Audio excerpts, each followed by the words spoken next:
শ্রেণীর বাংলা।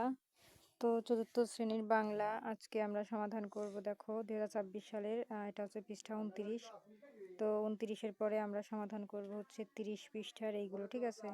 তো 30 পৃষ্ঠার পরে আমরা 31 পৃষ্ঠার এইগুলা সমাধান করব। তারপরে সমাধান করব হচ্ছে এই 32 পৃষ্ঠা, ঠিক আছে।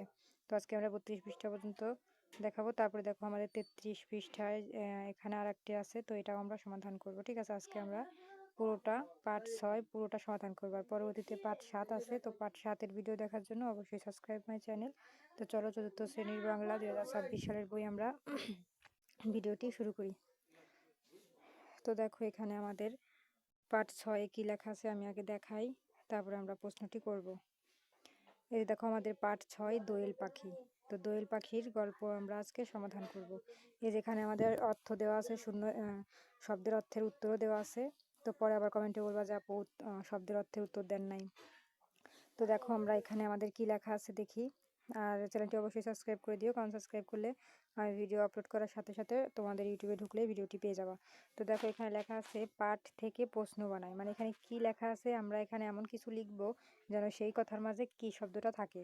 তো এখানে লিখেছে দোয়েল পাখি কি খায়। তো তোমরা এখানে অন্য একটা কথাও কিন্তু লিখতে পারো, তোমাদের ইচ্ছা মতো লিখে তার মধ্যে কি, মানে সেই কথার মধ্যে কি থাকবে এরকম একটা কথা লিখে দিবা, ঠিক আছে। ওই সেই বাক্যর গঠনের মতন হুবহু ওরকমই। তো চলো আমরা এখানে যে কয়টি আছে সব কয়টি দিয়ে আমরা একটা প্রশ্ন বানাই। তো চলো উত্তর দেখে নিই।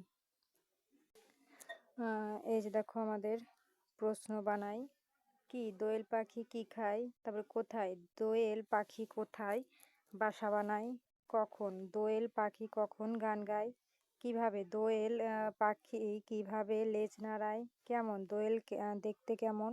সব কিছু দিয়ে কিন্তু আমরা কিন্তু প্রশ্ন বানাচ্ছি, ঠিক আছে। আমাদের প্রশ্নে কিন্তু বলাই আছে যে প্রশ্ন বানাতে হবে, তো আমরা কিন্তু তাই করছি, প্রশ্ন বানাচ্ছি।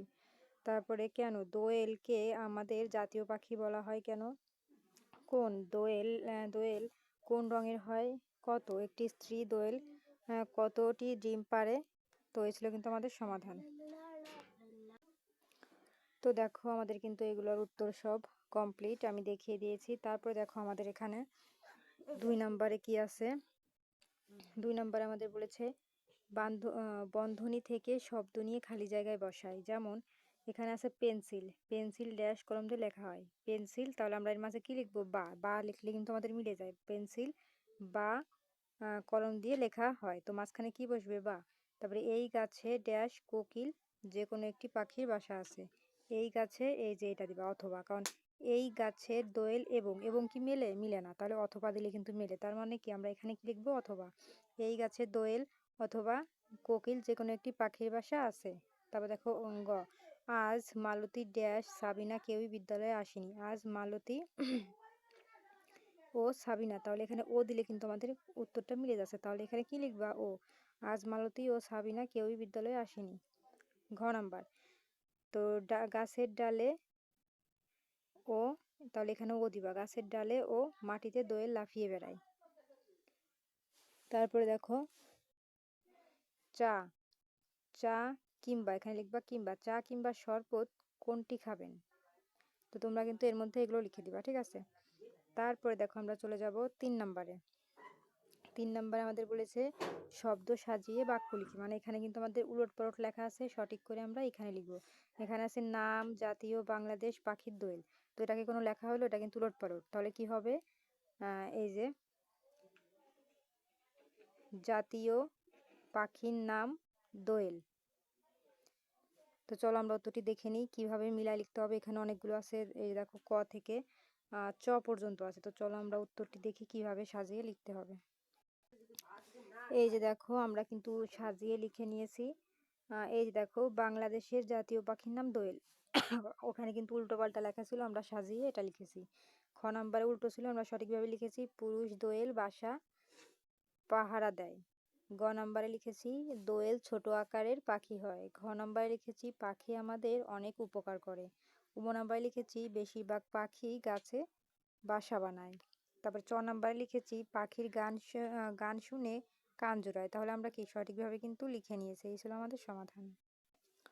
তো দেখো এখানে কিন্তু উলট পালট লেখা ছিল, আমরা সঠিক করে দেখিয়েছি কিভাবে লিখতে হবে, তোমরা লিখে নিও। তারপরে দেখো আমরা চলে যাব 31 পৃষ্ঠায়। এখানে আমাদের লেখা আছে 4-এ আছে বিপরীত শব্দ লিখি, মানে এখানে যা থাকবে তার উল্টোটাকে বলে বিপরীত শব্দ। যেমন এখানে পছন্দ আছে, তাহলে বিপরীত কি হবে, ঠিক তার উল্টো অপছন্দ। সুন্দর মানে অসুন্দর, প্রিয় অপ্রিয়, খুশি দুঃখ, হালকা ভারী, রাত দিন, ঠিক আছে, এরকম বিপরীত লিখতে হবে। তো চলো, তারপর এখানে দূর আছে, দূর মানে কাছে। তো চলো আমরা এর উত্তরটা দেখে নিই।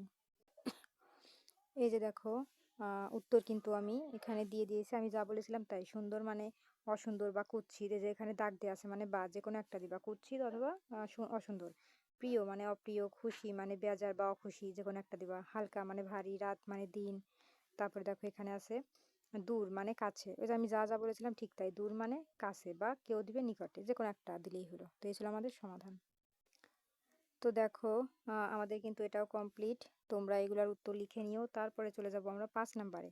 তো দেখো এখানে 5 নাম্বারে আমাদের কি লেখা আছে, কোন শব্দটি অন্যগুলোর থেকে আলাদা। এখানে কোন শব্দটি অন্যগুলোর থেকে আলাদা, যেমন এখানে আছে দোয়েল, গাছ, বক, শালিক। তো এখানে এই দেখো দোয়েল, বক, শালিক, এই তিনটাই কিন্তু পাখির নাম। তাহলে আলাদা কি হচ্ছে, গাছ। গাছ কিন্তু একটা আলাদা শব্দ, তাই আমরা এখানে কি লিখেছি, আজ, যেটা যে গাছ যেটা এর মধ্যে থেকে আলাদা হবে সেটাই আমরা এখানে লিখবো। তো এখানে দেখো লেজ আছে, পাখা আছে, মাথা আছে, পাতা আছে। তাহলে কি, লেজ কিন্তু একটা পশুর না, পশুর। এই পাখাও কিন্তু একটা পশুরই থাকে, মাথাও পশুরই থাকে, কিন্তু পাতা কি একটা আলাদা না এই সবগুলোর থেকে? তাহলে এখানে কি লিখবো, পাতা। তারপর এখানে আছে ফল, ডানা, ফুল, মূল। তো এর মধ্যে থেকে কোনটা আমাদের আলাদা? তো চলো আমরা উত্তরগুলো দেখে নিই। এই যে দেখো আমাদের উত্তর, এখানে হবে গাছ আলাদা। তারপরে 2-এ আমাদের আলাদা কি হবে, পাতা। 3 নাম্বারে আমাদের আলাদা কি হবে, ডানা। ঠিক আছে, দেখো ফল, মূল, ফুল সব কিন্তু একই, তাহলে কি ডানা কিন্তু আলাদা হচ্ছে, তাহলে আমরা এখানে কি লিখবো, ডানা আলাদা। তারপরে দেখো আমাদের 4 নাম্বারে কি আছে, এই দেখো 4 নাম্বারে আমাদের সাদা, ধূসর, পাখি, কালো সব কিছুই আছে। তাহলে আমাদের এই যে সাদা, ধূসর আর হচ্ছে কালো, এগুলো কিন্তু একটা মেঘের কথা বলা হয়েছে। তাহলে সব থেকে আলাদা কি হচ্ছে, পাখি। এখানে পাখিটাই কিন্তু সবার থেকে আলাদা, বাকিগুলো রঙের নাম। তারপরে দেখো নদী, জলাশয়, পাহাড়, পুকুর। তো এখান থেকে সব থেকে আলাদা কি হবে, পাহাড়। আর বাকিগুলো কি, এই যে পানির উৎস, সেজন্য পাহাড় কিন্তু সব থেকে আলাদা নাম। তারপরে দেখো আমাদের এখানে আছে 6 নম্বরে এপ্রিল, জুলাই, মে, সানা। তো সবগুলো কিন্তু দেখো মাসের নাম, তাহলে সব থেকে আলাদা কি হবে, সানা। তাহলে সবার থেকে সানা আলাদা এখানে, তাহলে সেটা আমরা লিখবো। এখন দেখো 7 নম্বরে আমাদের এখানে আছে পাখি, প্রজাপতি, মাকড়সা, তেলাপোকা। তো এখানে বাকি সবগুলো পতঙ্গ, শুধু পাখি কিন্তু একটা প্রাণীর নাম। আর এই তেলাপোকা, মাকড়সা, প্রজাপতি এগুলো কিন্তু একটা পতঙ্গ বলি আমরা। তাহলে সবার থেকে আলাদা কি, পাখি। তাহলে আমরা কি লিখবো, পাখি। তো এগুলো কিন্তু আমাদের উত্তর। তো দেখো প্রিয় শিক্ষার্থীরা, আমাদের কিন্তু এগুলোও কমপ্লিট। তোমরা এর মধ্যে যেটা আলাদা এখানে লিখে নিবা নামগুলো, শুধু আলাদা নামগুলো, ঠিক আছে। তো 31-এর পরে আমরা চলে যাব 32 পৃষ্ঠায়। দেখো আমাদের এখানে কিছু প্রশ্ন দিয়েছে ক থেকে চ পর্যন্ত। দোয়েল পাখি কোথায় দেখা যায়, দোয়েল পাখি কেন ফসলের খেতে আসে, দোয়েল পাখি কখন বাসা বানায়, দোয়েল পাখি কিভাবে মানুষকে মুগ্ধ করে, পাখি কেন দিনে দিনে কমে যাচ্ছে, পাখির জন্য আমরা কি করতে পারি। তো চলো আমরা উত্তরগুলো দেখে নিই। এই যে দেখো আমাদের প্রশ্নের উত্তর, দোয়েল পাখি কোথায় দেখা যায়। উত্তর, দোয়েল পাখি সাধারণত লোকালয়ে, গাছ ডালে বা ঝোপঝাড়ে দেখা যায়। তারপর দেখো 2 নম্বরে প্রশ্নে আমাদের বলেছে দোয়েল পাখি কেন ফসলের খেতে আসে। উত্তর, দোয়েল পাখি ফসলের ক্ষতিকারক কীট পতঙ্গ খাওয়ার জন্য ফসলের খেতে আসে। গ, দোয়েল পাখি কখন বাসা বানায়। উত্তর, সাধারণত প্রজনন মৌসুমে বা বসন্তকালে দোয়েল পাখি বাসা বানায়। তারপরে দেখো আমাদের ঘ নাম্বারে কি লেখা আছে, দোয়েল পাখি কিভাবে মানুষকে মুগ্ধ করে। উত্তর, দোয়েল পাখি তার মিষ্টি সুরের গান এবং লেজ দুলিয়ে নাচার মাধ্যমে মানুষকে মুগ্ধ করে। নাম্বার, পাখি কেন দিনে দিনে কমে যাচ্ছে। উত্তর, বন জঙ্গল উজাড় হওয়া, খাদ্যের অভাব এবং জমিতে অতিরিক্ত কীটনাশক ব্যবহারের ফলে পাখির সংখ্যা কমে যাচ্ছে। এখন আমরা 6 নাম্বারের উত্তর দেখব। তো দেখো, এই যে আমাদের 6 নাম্বারের উত্তর, পাখির জন্য আমরা কি করতে পারি। উত্তর, আমরা পাখির জন্য নিরাপদ আশ্রয় তৈরি করতে পারি, বেশি করে গাছ লাগাতে পারি এবং তাদের পর্যাপ্ত খাবারের ব্যবস্থা নিশ্চিত করতে পারি। তো এই ছিল আমাদের সমাধান। তো দেখো আমাদের কিন্তু এই প্রত্যেকটি প্রশ্নের উত্তর কমপ্লিট। তোমরা এগুলো লিখে নিও। তারপর দেখো এখানে আমাদের কি বলেছে, ছক থেকে শব্দ খুঁজে বের করি। তো দেখো এখানে আমাদের মিলাই দিয়েছে, এটা হবে গাছ, এটা হবে সবুজ। তারপরে আমাদের কি হবে আমরা দেখে নেই। এই যে দেখো আমরা কিন্তু উত্তর লিখে দিয়েছি। এই দেখো দ্বিতীয় সারিতে আড়াআড়ি ভাবে দেখলে মিলাইতে পারবা দোয়েল লেখা আছে। আবার তৃতীয় সারিতে যদি তুমি আড়াআড়িতে দেখো তাহলে দেখবা গাছ লেখা আছে। তারপরে তৃতীয় ও চতুর্থ সারিতে যদি তুমি আড়াআড়ি লম্বালম্বি দেখো লেখবা মিলাই দেখবা যে বিসর্জন লেখা যায়, ঠিক আছে, ওইখানে মিলাই লিখতে হবে। তারপরে শেষ সারিতে যদি আড়াআড়িতে দেখো শালিক লেখা দেখতে পাবা মিলাই। তারপরে তৃতীয় ও চতুর্থ কলামে লম্বালম্বি যদি দেখো তাহলে কিন্তু ডানা হবে। তারপরে প্রথম কলামে লম্বালম্বির দিকে তাকালে কিন্তু পাতা হবে। তো আমরা কিন্তু দেখলাম কোনটার সাথে কোনটা মিলে। তো দেখো আমরা কিন্তু উত্তরটি তোমাদের একটু আগেই দেখিয়ে নিয়ে এসেছি, ঠিক আছে। এই যে দেখো তোমরা যদি আড়াআড়ি এরকম ভাবে দেখো, এই যে দেখো, এই যে আমি দেখাই, আমি কিন্তু দেখেছি দ্বিতীয় সারিতে, এই যে দেখো দোয়েল হয়ে গেছে, ঠিক আছে, দোয়েল।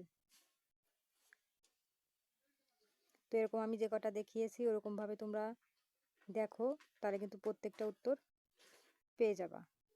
তো আমাদের এগুলো কমপ্লিট। তো এরকম আমি যে উত্তরগুলো দেখিয়েছি কোনটার সাথে কোনভাবে মিলাবা, তো কোনটার সাথে মিলাইলে ছানা হয় কি হয়, তো সেগুলো কিন্তু আমি দেখিয়ে দিয়েছি। তো সেগুলো কি করবা, মিলাইয়ে এর মধ্যে লিখে দিবা, ঠিক আছে।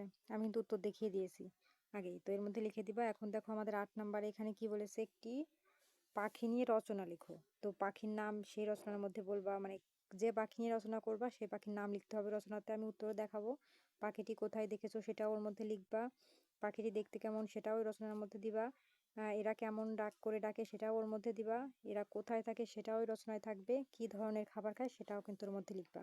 তো একটি পাখি, তোমার যে পাখি পছন্দ সেই পাখির নাম লিখে সেই পাখি নিয়ে একটা রচনা লিখবা। তো সেটা আমরা এর মধ্যে লিখবো। যেহেতু তোমরা চতুর্থ শ্রেণীতে পড়ো, ছোট, তাই তোমাদের ছোট করে একটা রচনা আমি দিয়ে দেবো, যেন বড় রচনা তোমরা পড়তে তোমাদের কষ্ট হয়, সেজন্য ছোট করে দিয়েছি। চলো দেখে নিই।